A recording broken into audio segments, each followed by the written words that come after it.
बीच एक और बड़ी खबर का रुख करते हैं। देखिए, पटना में बड़ा हादसा हुआ, जहां पटना के दानापुर में मकान की छत गिरी और हादसे में एक ही परिवार के 5 लोगों की मौत हो गई। हादसे में पति पत्नी और 3 बच्चों की मौत हुई है। इंदिरा आवास योजना से ये घर बना था, इस परिवार को घर मिला था, लेकिन ये इस घर की छत गिरने की वजह से ये हादसा हुआ, जिसमें एक ही परिवार के 5 लोगों की जान चली गई है।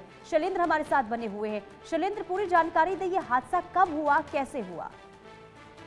देखिए, हादसा बीती रात का है, यानी जब ये सब लोग सो रहे थे घर के अंदर। और ये हादसा पहले से भी कहें कि वो जो घर था, यानी इंदिरा आवास के तहत कुछ वर्ष पूर्व है, वकील खान हैं, उनका उनका परिवार उसमें रहता था। यानी उनका ये घर था, इंदिरा आवास के तहत बना था और उसमें दरारें बड़ी बड़ी पड़ गई थी। गांव के जो लोग बता रहे हैं, उनका ये कहना है कि दरारें थी, लेकिन आर्थिक स्थिति ऐसी नहीं थी कि वकील खान उसको रिपेयर करा पाए, यानी उसको ठीक करा पाए। और यही वजह है, माना जा रहा है, कि जो घटना हुई है, यानी जो छत गिरी है, जब वो लोग सो रहे थे, खाना खाकर सो रहा था पूरा परिवार, उसी दौरान ये छत गिरी। और जब छत गिरने की आवाज आई तो गांव के लोग दौड़कर मौके पहुंचे, मलबा हटाया जाने लगा। तो उसमें वकील खान का जो परिवार है, उसके, जैसा कि आपने बताया, पति पत्नी और 3 बच्चों, उनकी मौत हो चुकी थी। और उसके बाद मौके पर, चूंकि अकीलपुर दियारा यानी पटना से सटा हुआ दानापुर है और उसके पास ही अकीलपुर दियारा है, और गंगा का क्षेत्र है, यानी गंगा के पास का क्षेत्र है।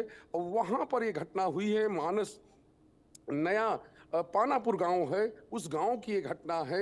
और साफ तौर पे पूरे गांव में मातम फैल गया है। वहां पर जाकर पुलिस ने 5 शवों को कहे कि पोस्टमार्टम के लिए भेजा है, और आगे का इंतजार, आगे आगे क्या रिपोर्ट आती है उसका इंतजार है। लेकिन विशेष बात यह है, जिस तरह से आवास बना था, या यूं कहें कि इंदिरा आवास बना था, वो उसमें जरूर कुछ न कुछ गड़बड़ी रही, क्योंकि कुछ सालों में इस तरह से आवास का ध्वस्त हो जाना या दरारें आ जानी, तो आप समझ सकते हैं किस तरह घटना हुई है। और पूरा परिवार, जो एक हंसता खेलता परिवार है, अब इस दुनिया में नहीं है।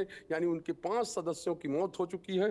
पूरे ठीक गांव है। के लोग गमगीन हैं। और वहां पर चाहे गांव के मुखिया हों, सरपंच हों, उन सब ने ये बताया है कि ये घर जर्जर हो चुका था, और वो जो बनवाने की स्थिति उनकी नहीं थी, यानी वो इसका रिपेयर नहीं करवा पा रहे थे। और माना जा रहा है कि जिस तरह से जर्जर हुआ था घर, उसी के बाद पूरी छत ही जो है वो गिर गई, और उसी में ये पूरा हादसा हुआ है।